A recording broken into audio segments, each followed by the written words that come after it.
yahuuda oo 27 saac la soo dhaafay weeraro ku ekeysisay ilaa iyo 6 dal oo Carbeed oo ku yaala bariga dhexe isla markaana weeraradaasi ay geysteen qasaare isugu jira naf iyo maal intaba haddaba wadamada ay weeraradaasi ka dhaceen sideese ugu dhiiratay yahuudu in ay weerar ku ekeysiiso dalalkii Carbeed gaar ahaan ilaa 6 wadan oo Carbeed ay 74 saac la soo dhaafay weerar ay ku qaado maalin cad qaarkoodna weeraradaasi ay geysato warbixintaas ayaan idin wadaagi doonaa balse marka hore subscribe noo saara YouTube channel-keena qorshe media iyo sidoo kale Cabdullaahi qorshe waana maasantiin soo dhawaada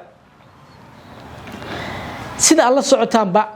dawladda yahuuda ayaa waxay xoojisay weerarada ay ka geysanayso dalalka Carabta gaar ahaan wadamada ay aadka isku hayaan oo ay sheegtay inay ku nool yihiin ama ay gabaad u yihiin kooxaha Hamas isla markaana ay sidoo kale ay filayso inay garab ka helaan ama ay gabaad u yihiin wadamadaasi waxa sidoo kale weeraradaasi ay geysteen qasaare isugu jira naf iyo maal sida dhammaantiin hore uga socoteen yahuudu waxay weeraro joogto oo aan kala har lahayn ay u geysanaysay magaalada Gaza oo ay ku nool yihiin dadka Falastiiniinta isla markaana ay si qasab uga barakicisay guryahoodii ayada oo burburin xoogan oo aan kala soc lahayn u geysatay daarihii dhaadheera ee ku yaalay dhulka Gaza dhulka ay gabi ahaan la sintay magaalada Gaza marka loo eego sawirkii hore ee sawirka maantana farqi weyn ayaa u dhaxeeya sidaad aragtaanba ama gadaasheedii kaga muuqata warbaahinta caalamka gaar ahaan Al Jazeera ayaa soo tabinaysa in magaalada ay wajahday xaalad aad u khatar ah isla markaana qasaaro uu yahay mid faraha ka baxay oo aanan kala soc lahayn madaafiicda lagu burburinayo dhismayaasha dhaadheer ee dadka Falastiiniintu ay leeyihiin dhimashada ayaa tarab ah waxaana jira dad gaajo iyo haraad ugu dhimanaya magaalada Gaza ayaga oo raadinaya halkii ay ka heli lahaayeen raashin ay dhunta mariyaan ama biyo ay faruuryaha ku qoystaan intaba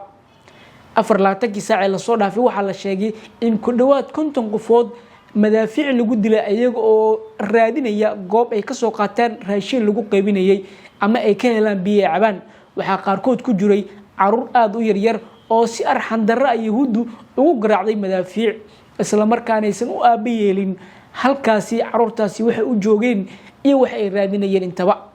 dabcan duruuftu waa mid faraha ka baxday isla markaana dadka Falastiiniintu ay wajahayaan xaaladii ugu halisneed ee bini'aadan loo geysto dunida intay jirtay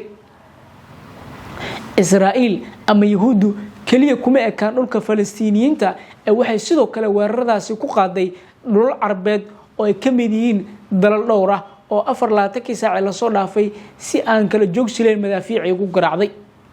maanta kaliya Gaza waxa lagu soo waramayaa in ku dhawaad 50 qofood ay ku geeriyootay madaafiic ay yahuudu ku garaaceen dhismayaasha dhaadheer ee ku yaala dhulka Gaza wadamada kale ee yahuudu garaacday waxa kamid ahaa magaalada Dooxa ee dalka Qatar oo weerar shalay ay ku ekeysisay goob ay ku sugnaayeen hogaamiyaasha Hamas isla markaana ay uga tashanayeen waxa ay ka yeeli lahaayeen dalabka xabad joojinta ah oo u soo bandhigay madaxweynaha Mareykanka Donald Trump yahuudu waxay sheegeen weerarkaasi markii ay geysanayeen inay fasax uga haysteen dawladda Mareykanka gaar ahaan madaxweynaha Mareykanka Donald Trump isla markaana uu siiyay go-ahead ah in la duqeeyo halkaasi la tuumayo inay ku shirayeen hogaamiyaasha Hamas waxaana halkaasi ku dhintay ku dhawaad 6 qofood oo ay ku jireen 3 kamid ah ilaalada hogaamiyaasha Hamas waxa sidoo kale ku jiray halkaasi lagu dilay wiil uu dhalay Allah u naxariistay hogaamiyaha lagu magacaabo Khalil al-Haya iyo saraakiil kale amni oo Qatar u dhashay waxaana hogaamiyaha la sheegay inuu kamid ahaa saraakiisha culus ee Hamas hadda u haray isla markaana ka badbaaday dhowr weerar oo hore oo sidoo kale la doonayay in lagu qaareejiyo ama yahuudu doonayeen inay ku dilaan wax waa isku day dil oo la doonayay in hogaamiyahaasi iyo saraakiisha kale ee Hamas la doonayay in lagu soo afjaro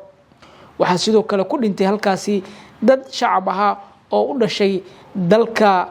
Qatar ayada oo hogaamiyaasha caalamkuna ay si weyn u cambaarayeen weerarkaasi balse afka labadiis ah oo aan la jirin wax falcelina oo ay ka sameeyeen hogaamiyaasha kale dalalka carabta marka laga reebo inay cambaareeyeen isla markaana ay sheegeen inay aad ugu xun yihiin war saxaafadeedyo aad moodiin hal qof uu qorayna ay soo wada saareen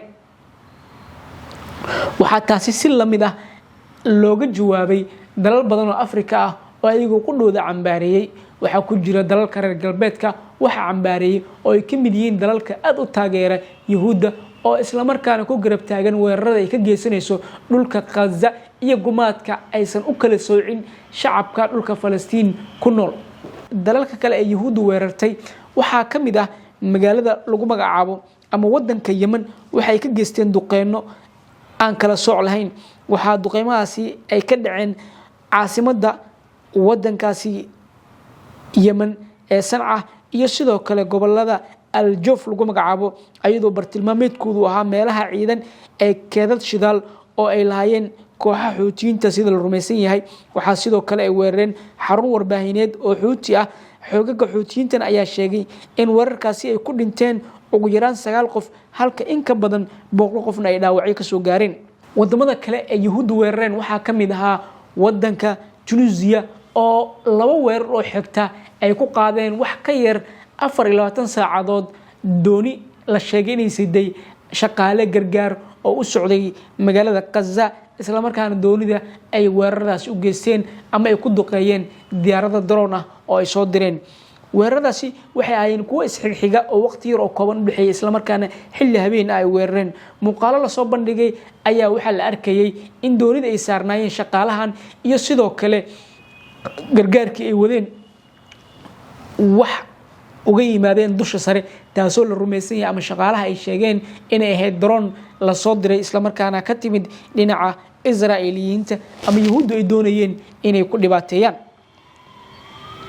wadanka kale ee sida weyn ay u duqeeyeen waxaa ka mid ah wadanka Suuriya oo inta badan maalmihii la soo dhaafay ay ka geysanayeen weeraro xoogan waxaana weeraradaasi ay ku bartilmaameedsadeen goobo ciidan oo Suuriyiintu ay leeyihiin iyo sidoo kale goobada shacab ay degan yihiin weeraradaasi waxay u adeegsadeen diyaaradaha dagaalka ee Yahuudda inay ku duqeeyaan magaalooyinka dadka shacabka ay degan yihiin ayadoo ay jiraan qasaarooyin kala duwan oo soo gaaray